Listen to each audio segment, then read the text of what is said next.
Jadi bukan saja ini cuma tumbuh di antara gandum, tapi kalau orang salah memakannya, saudara, dipikir itu gandum, dipetik itu, dimakan, mati saudara orangnya.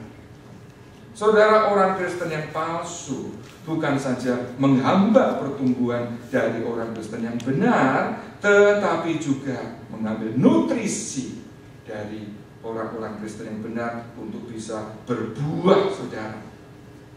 Nah, kadang-kadang saudara, kita bisa sedih ya ketika mendengar perdebatan-perdebatan teologi yang tidak ada habisnya. Tidak ada habisnya. Ini menganggap, wah, ini reform yang paling benar, Arminian yang paling benar, dan sebagainya. Kadang-kadang perdebatan itu, kalau saya pernah saudara ikut melis dari sebuah gereja, di mana melis itu khusus untuk para hamba Tuhan, pendeta-pendeta, saudara. Tapi akhirnya saya quit, saudara. Saya pikir, wah, ini katanya antar hamba Tuhan, tetapi kalau sudah berbicara mengenai perbedaan doktrin, itu tidak bedanya, saudara, dengan orang dunia. Saya langsung udah unsubscribe gitu. Nah, saudara, kadang-kadang seperti itu terjadi, ya. Kita meributkan hal-hal yang tidak prinsipil, masing-masing mengklaim sebagai yang benar, sehingga apa? Jemaat kadang terus terabaikan. Saudara, kita hindari itu, hal-hal yang akan merob kita dari nutrisi yang sehat. Yang keempat, saudara, lalang atau weeds tidak menghasilkan buah, hanya banyak biji. Nah, saudara bisa lihat, kalau ada orang Kristen sudah 20-30 tahun ke gereja, tapi karakternya tidak berubah, ya, seperti di Bible Study kemarin saya bilang apa? Miwon, Tommy Won, temannya Ajinomoto itu, Sami Mawon, ya.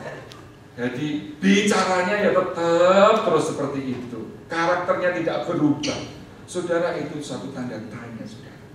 Apakah betul orang itu sejati? Kenapa? Karena saat kita terima Tuhan Yesus, kita juga menerima Roh Kudus. Sehingga Roh Kudus ini tidak akan berdiam kalau kita berbuat dosa. Hati nurani kita akan dibuat gelisah sedemikian rupa sampai kita minta ampun. Oh Tuhan, ampuni, aku gagal, aku sadar Tuhan. Jadi saudara, kalau sudah bertahun-tahun ternyata tidak ada perubahan, jangan-jangan itu palsu. Saudara, minggu ini, khususnya 2 hari terakhir ini, hati saya juga sedih. Mungkin sudah membaca tentang child abuse scandal di Irlandia. Sampai paus, saudara, dengan hati yang hancur minta maaf. Ribuan anak-anak di gereja, di seminari, yang harusnya dibimbing untuk mengenal Tuhan, mereka di-abuse, sehingga kemudian mereka tidak sedikit jadi ateis. Saya baca komentar-komentar mereka marah kepada gereja. Mereka tidak peduli, mereka saya ateis. Saudara, tidak ada buah.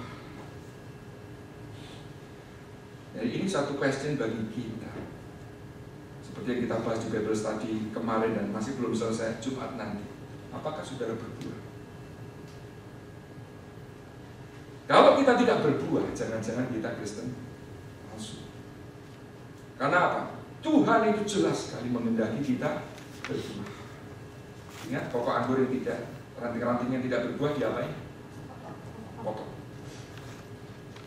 Yang kelima, lalang itu memang cepat kering, tapi dia akan datang lagi. Tidak ada habis-habisnya. Saudara mau siangi, muncul lagi, saudara. Nah, ini adalah satu realita yang memang mengecewakan, tapi kita harus terima realita. Sampai Tuhan Yesus nanti datang kedua kali, di gereja pasti ada orang Kristen palsu di mana-mana. Itulah sebabnya yang perlu kita lakukan apa? Kita minta kesabaran dari Tuhan. Kadang-kadang menghadapi orang Kristen yang palsu ini, waduh, bisa jengkel, bisa discourage, ya.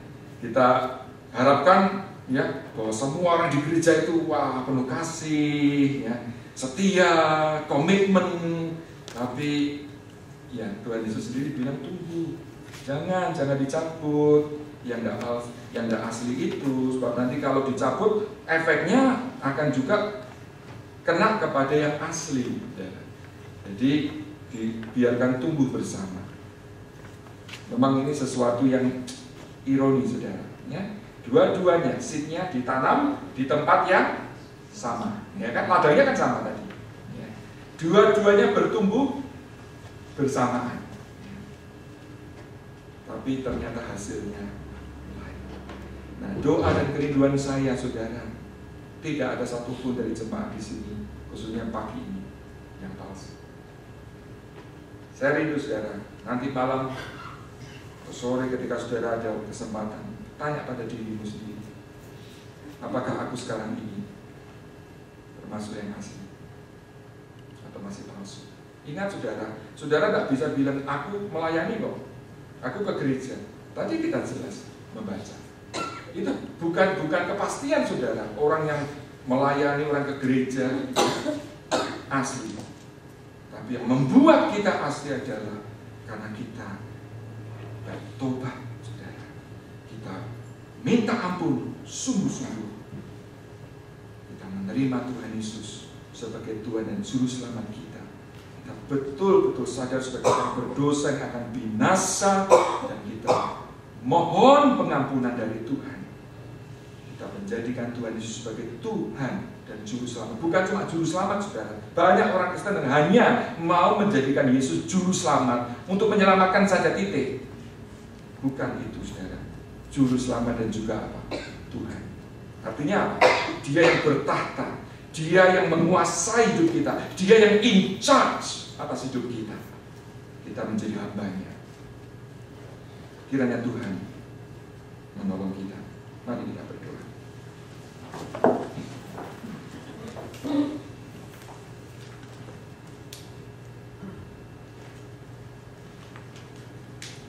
Bapa, terima kasih untuk peringatan-Mu yang keras siang ini. Biarlah kami menerimanya dengan kerendahan hati, dengan kerelaan. Karena peringatan-Mu ini berarti Tuhan sayang kepada kami. Tuhan tidak ingin kami yang sudah sekian lama menjadi orang Kristen ternyata palsu.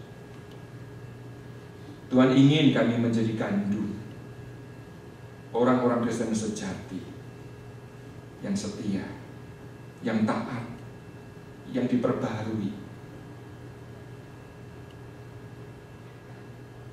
yang boleh menyenangkan hati Bapa.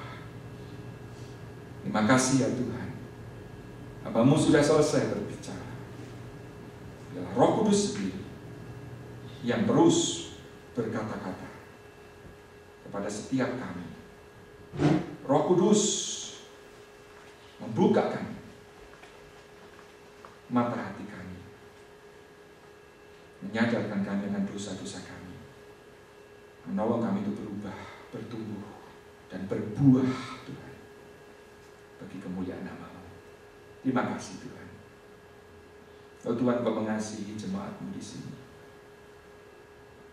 Selama 22 tahun Engkau sudah memelihara, memimpin, menolong dalam segala pergumulan, tantangan yang mereka hadapi.